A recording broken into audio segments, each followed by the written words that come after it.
আমার হাতে দেখতে পাচ্ছেন উলানজি WM10 মাইক্রোফোনটা, যা এই বাজেটের সেরা। ফুল রিভিউ দেখতে ভিডিওটি না টেনে দেখতে থাকুন।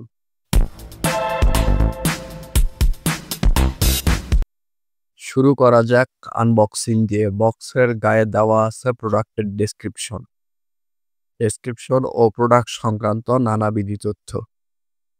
এরপর চলুন বক্সটি আনবক্সিং করা যাক। আনবক্সিং করলে প্রথমেই বেরিয়ে আসবে ইউজার ম্যানুয়ালটি, যেখানে চাইনিজ ও ইংলিশ লেখা দিয়ে নানা রকম তথ্য দেওয়া আছে, কিন্তু আমাদের এগুলো লাগবে না। এরপরে বের হয়ে আসবে মেইন মাইক্রোফোনটা, যার বিল কোয়ালিটি মোটামুটি ভালোই এই বাজেটের কথা চিন্তা করলে, এবং এর ওজন 16.7 গ্রাম, 70 mAh ব্যাটারি সহ আপনি ব্যাটারি লাইফ পাবেন 4 থেকে 5 ঘন্টার মতো।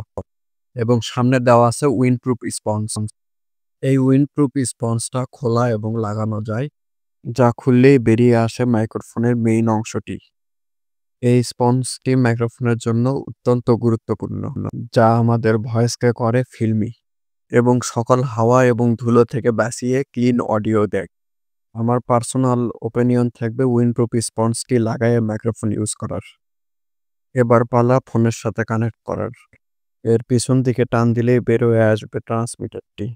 তারপর এটি ফোনের টাইপ সি পোর্টে লাগালেই এটি অটো কানেক্ট হয়ে যাবে ফোনের সাথে, এবং কানেক্ট হলে এরকম লাইট ব্লিঙ্ক করতে থাকবে।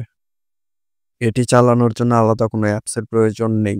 মাইক্রোফোনটির পাওয়ার বাটনে 2 সেকেন্ড চাপ দিয়ে থাকলে মাইক্রোফোনটি অন হয়ে যাবে এবং লাইট ব্লিঙ্ক করবে।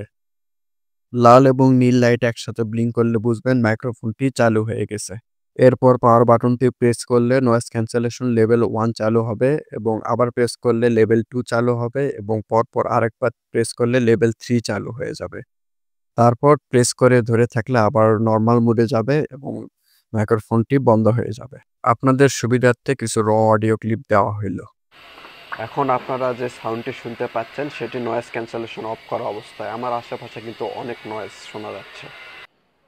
আর এখন যেটি শুনছেন সেটি নয়েজ ক্যান্সেলেশন লেভেল 1 অবস্থায়।